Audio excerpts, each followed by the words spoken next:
feel like I fucked up by making it when I made my first review about this book, but hey, that's what we're here for, right? So this is Star Wars. So this review is of Star Wars Darth Plagueis by James Luceno. Uh, I think this is going to be more. I think this is going to be more of a dump about Star Wars itself because I find it's one of those properties.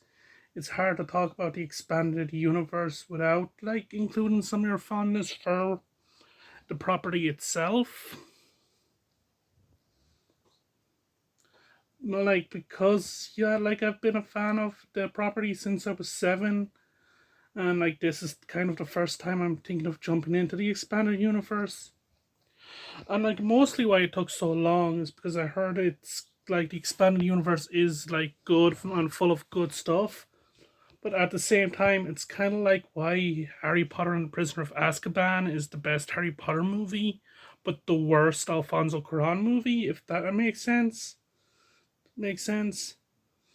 And like I heard this is one of the better books, and I can see why, because it's interesting that it's told from Darth Sidious's POV as he absorbs Plagueis' power. But I feel like the book fails to capitalize on that, and like it instead of like instead of having it be that type of story, it like just winds up becoming a more traditional narrative in a narrative and having a traditional prosaic style. Like if you've read a mainstream fantasy or sci-fi book in the last few years, you recognize this style of prose.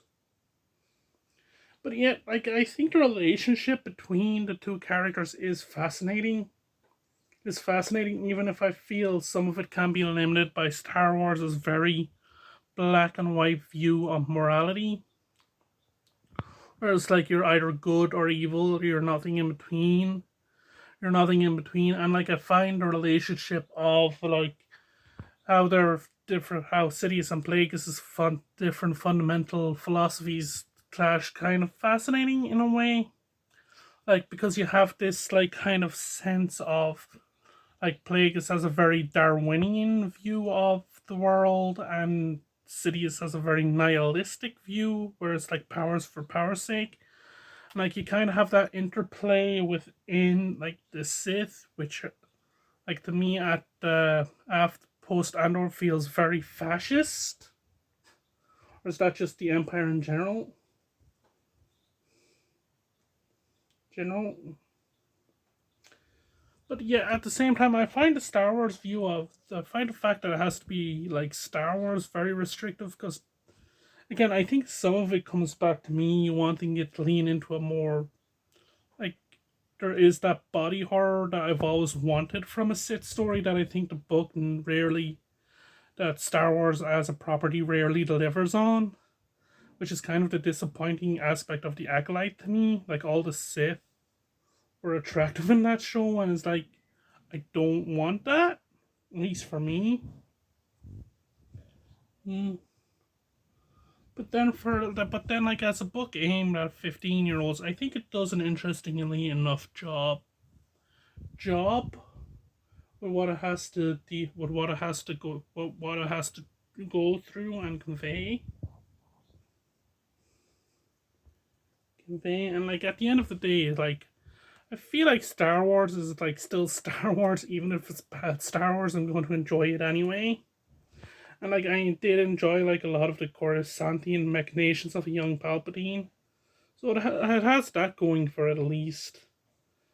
And so who should read it? Like I think if you're into like I think if you're into Game of Thrones and like Final Fantasy and Sanderson to a lesser extent, and maybe Joe Crombie, you'd like it.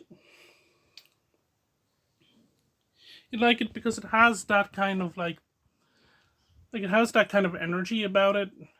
And like yeah, and like at the end of the day, like I would give it a 4 out of 5, like a 4 out of 5. At the end of the day, I would give it a 4 out of 5. 5, and with that, I'll see you on the next one, and keep reading.